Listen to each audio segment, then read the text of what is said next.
नाज़रीन गिरामी अस्सलामु अलैकुम वरहमतुल्लाहि वबरकातुह। सीधी बात के ताज़ा तरीन प्राइम टाइम में आप लोगों का इस्तक़बाल है। नाज़रीन गिरामी, मैं अंसार अज़ीज़ नदवी इस वक्त आप लोगों के सामने दिन भर से आई हुई कुछ अहम तरीन ख़बरों की तफसीलात लेकर और उस पर तबसरे लेकर के हाज़िर हुआ हूँ। तफसीलात में जाऊँ उससे पहले आप लोगों से जो दरख्वास्त होती है उस पर तवज्जो करने की अपील करूँगा। नाज़रीन गिरामी,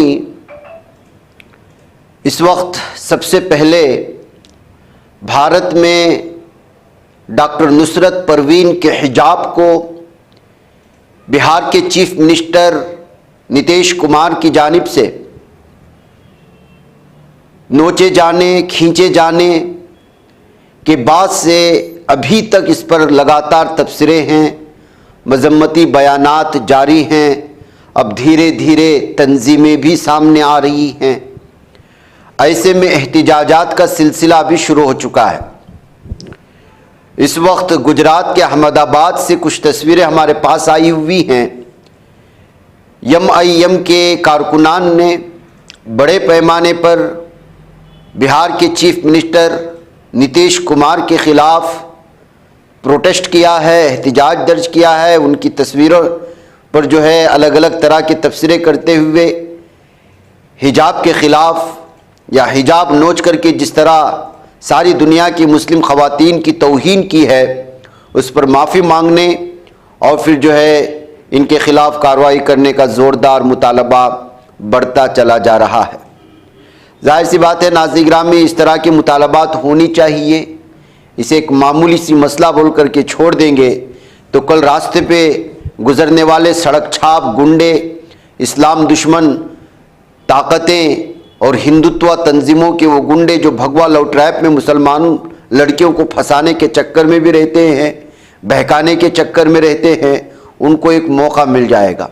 ये कहते हुए एहतिजाज पर और अपने मुतालबात को बड़े पैमाने पर सामने लाने के लिए इस वक्त सोशल मीडिया में जो है दानिश्वर तबका भी बड़ी बड़ी तंजीमों से भी मुतालबा कर रहा है और मुख्तलिफ वो लोग जो पार्टियां अपने आप को सेकुलर कहती हैं और जो लोग, बल्कि ये मज़हब का मामला ही नहीं है, ये मसला है ख़ातून के इज़्ज़त नफ्स का, उसकी अपनी शनाख्त का, उसकी अपनी ख्वाहिश का, उसकी अपनी चॉइस का।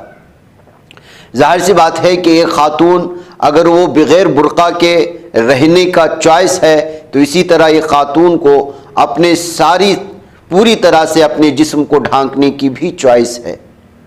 कोई किसी पर ज़बरदस्ती नहीं किया जाता, इस्लाम में भी ज़बरदस्ती नहीं है।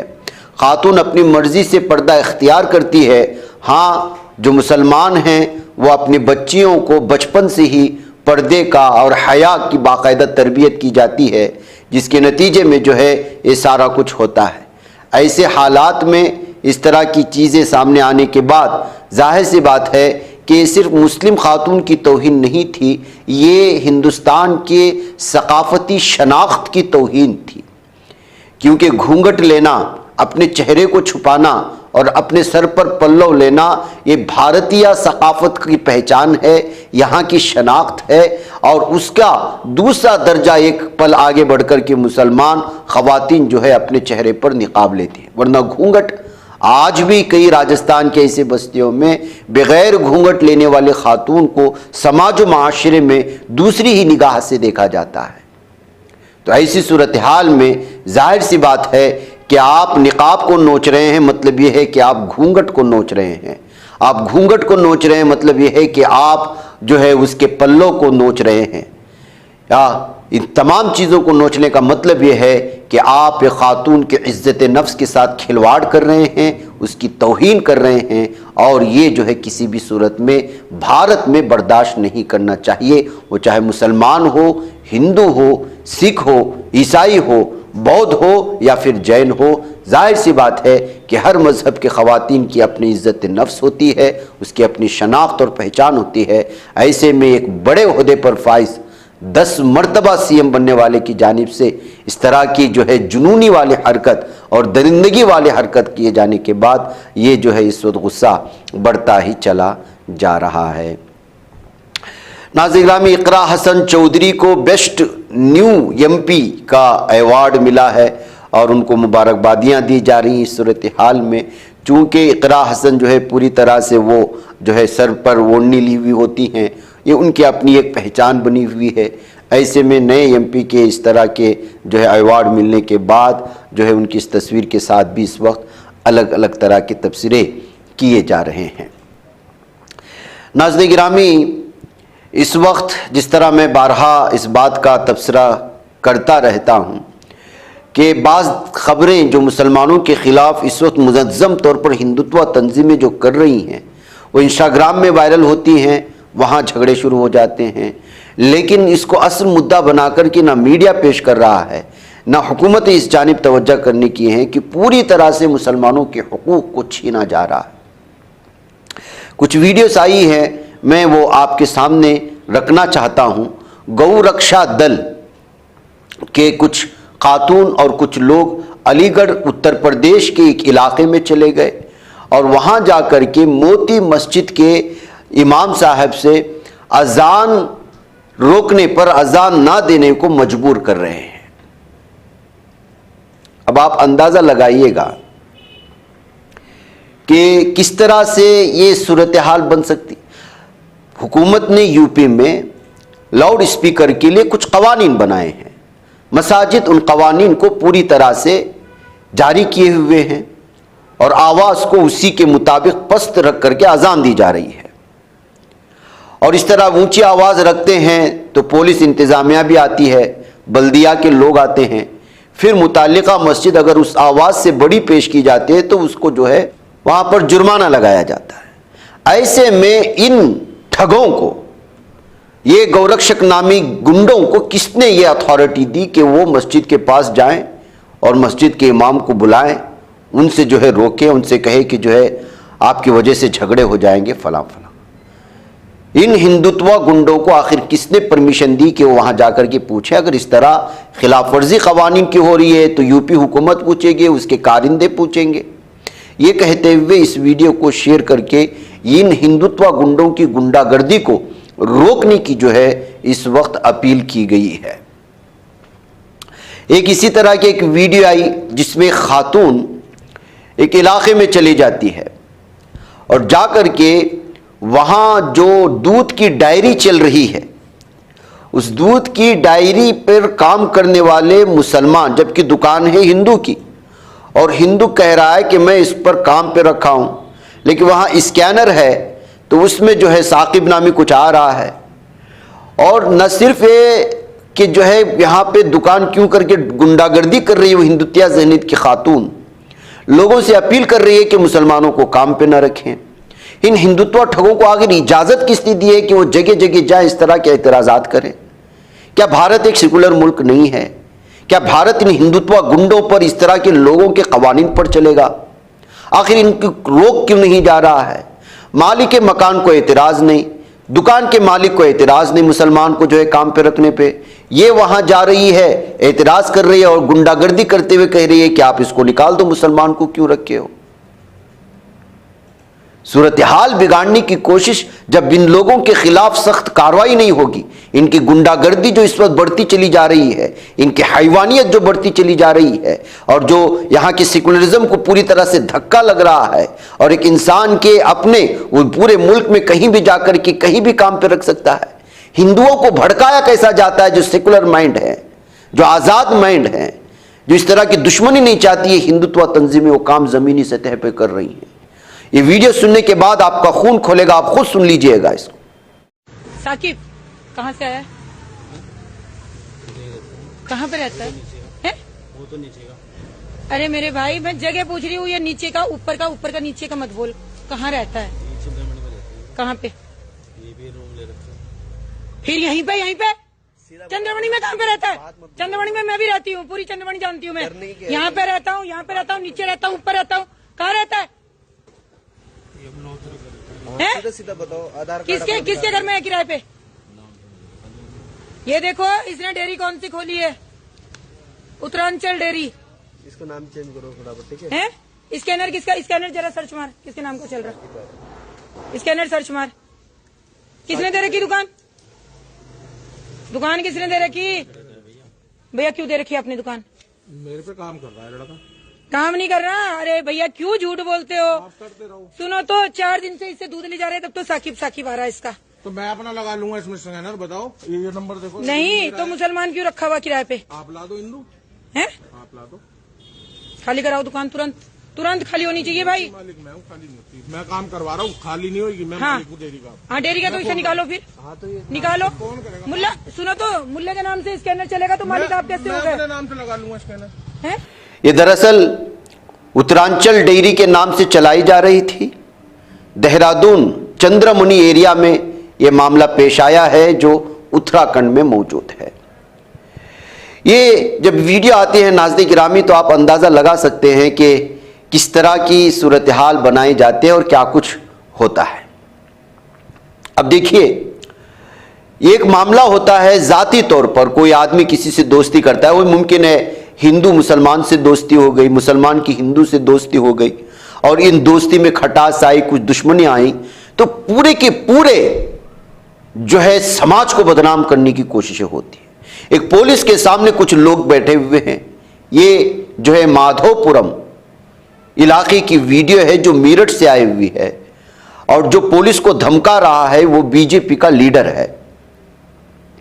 वो यहां पर इस इल्जाम के साथ आए हैं कि एक मुसलमान लड़का एक हिंदू खातून को लगातार परेशान कर रहा है। योगी जी की हुकूमत में मुसलमान किस तरह से इस तरह कर सकते हैं, उनको धमका रहा है।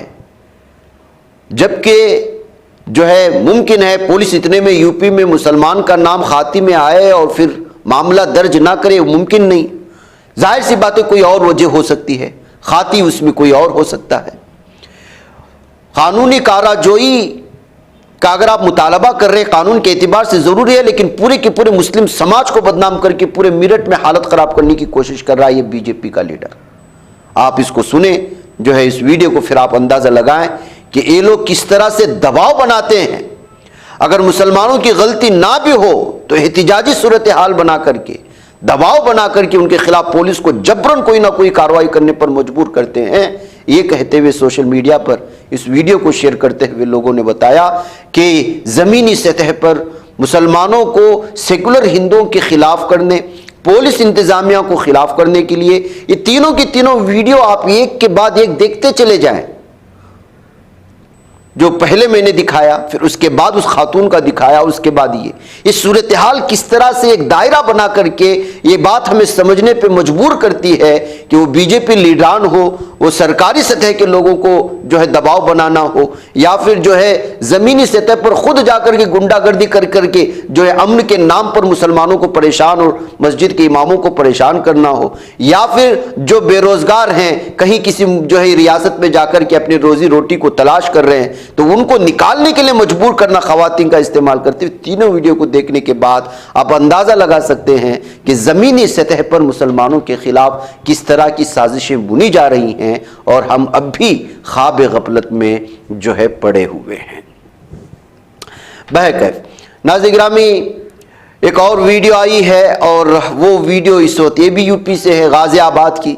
जराइम पेशा अफराद से पुलिस ने कितने बड़े पैमाने पर हथियार को जब्त किया है उसका नज़ारा यहाँ पर कर लीजिएगा। कुछ वीडियो आई, इसकी कुछ तफसीलात या जिनको पकड़ा गया उनकी तस्वीर नहीं आई है, लेकिन जराइम पेशा अफराद के पास गाजी आबाद में इतने बड़े पैमाने पर हथियार हैं तो फिर सवाल ये होता है कि हथियार इनको परोस कौन रहा है, बन कहाँ रहे हैं इतने बड़े पैमाने पर? आखिर कौन सी कार्रवाई करना चाहते थे, क्या सूरत हाल है, इन मुल्जिमान को सामने क्यों नहीं लाया जा रहा है, इसके पीछे क्या है थी, ये सारी चीज़ें लेकर के इस वक्त अलग अलग तरह के तबसरे किए जा रहे हैं। मुसलमानों को तो परेशान किया ही जा रहा है, साथ साथ दलितों के साथ जो इंसाफ़ी इस वक्त हो रही है वो भी जो है जग जाहिर है।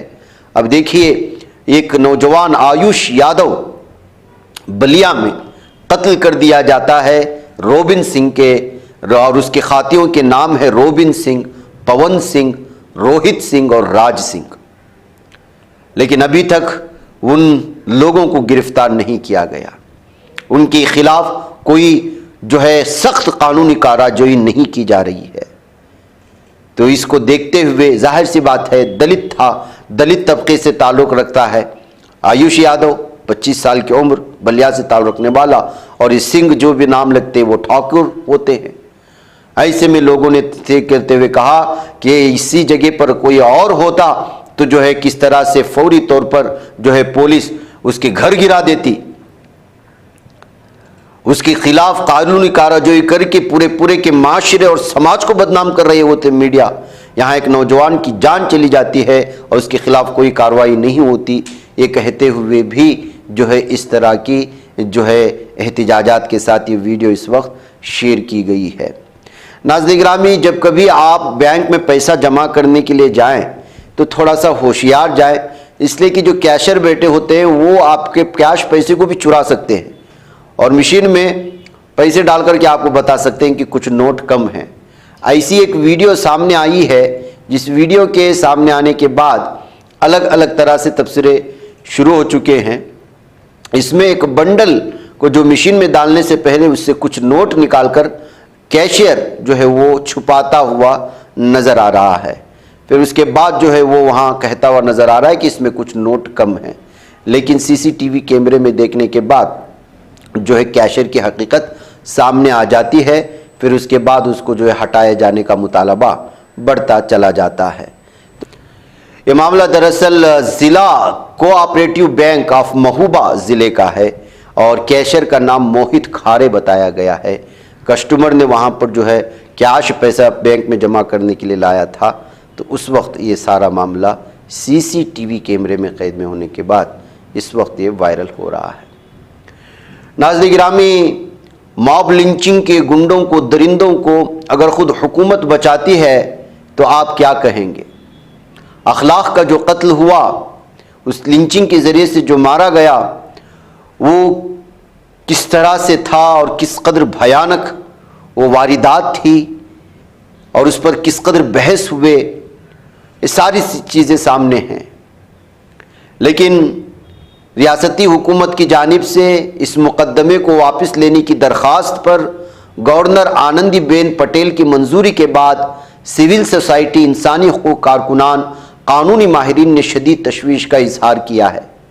नाक़िदीन का कहना है कि कदम न सिर्फ इंसाफ के अमल को कमज़ोर करता है बल्कि आईनी अक़दार और अक़लियतों के तहफ़्फ़ुज़ पर भी संगीन सवालात खड़े करता है। इन सब के बावजूद अब तक किसी मुस्लिम तंजीम ने इस मामले पर कोई रद्द-ए-अमल सामने नहीं लाया है और ना ही इस मामले में किसी कानूनी लड़ाई का ऐलान किया गया है। मीडिया रिपोर्ट्स के मुताबिक उत्तर प्रदेश हुकूमत ने 2015 के दादरी लिंचिंग केस में तमाम मुल्ज़िमीन के खिलाफ चल रहे मुकदमे को वापस लेने के लिए अदालत से इजाज़त तलब की। इस सिलसिले में रियासती हुकूमत के खुसूसी वकील ने ज़िला गौतम बुद्ध नगर की फास्ट ट्रैक अदालत को मुत्तला किया कि आईनी तकाज़ों के मुताबिक गवर्नर की मंजूरी हासिल कर ली गई है। अब अदालत इसी हफ्ते इस अर्जी पर अपना फैसला सुनाने वाली है। कानूनी माहिरीन के मुताबिक किसी फौजदारी मुकदमे को वापस लेने के लिए ज़ाब्ते फौजदारी के तहत रियासती हुकूमत को गवर्नर की इजाज़त दरकार होती है। तामे से संगीन जराइम जैसे कत्ल और कत्ल की कोशिश में इस इख्तियार के इस्तेमाल को इंतहाई गैर मामूली और मुतनाज़ करार दिया जा रहा है। नाक़िदीन का कहना है कि जुर्म के तकरीबन 10 बरस बाद जब मुकदमा आखिरी मरहले में दाखिल हो चुका है, इस तरह की कार्रवाई इंसाफ के बुनियादी उसूलों के मुनाफी है।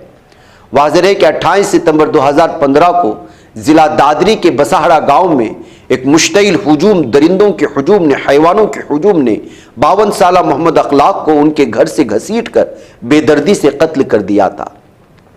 हुजूम का इल्ज़ाम था कि उनके घर में गाय का गोश्त रखा गया। इस हमले में अखलाक के बेटे दानिश शदीद जख्मी हुए। बादशाह फ्रांसिक जांच में बात सामने आई कि फ्रिज से बरामद गोश्त गाय का नहीं था। इस वाक़े ने मुल्क भर में गम व गुस्से की लहर दौड़ा दी और एक गौ रक्षा के नाम पर होने वाली हुजूमी तशद्दुद की अलामत बन गया और दरिंदे दरिंदगी करके आज़ाद होना चाहते हैं।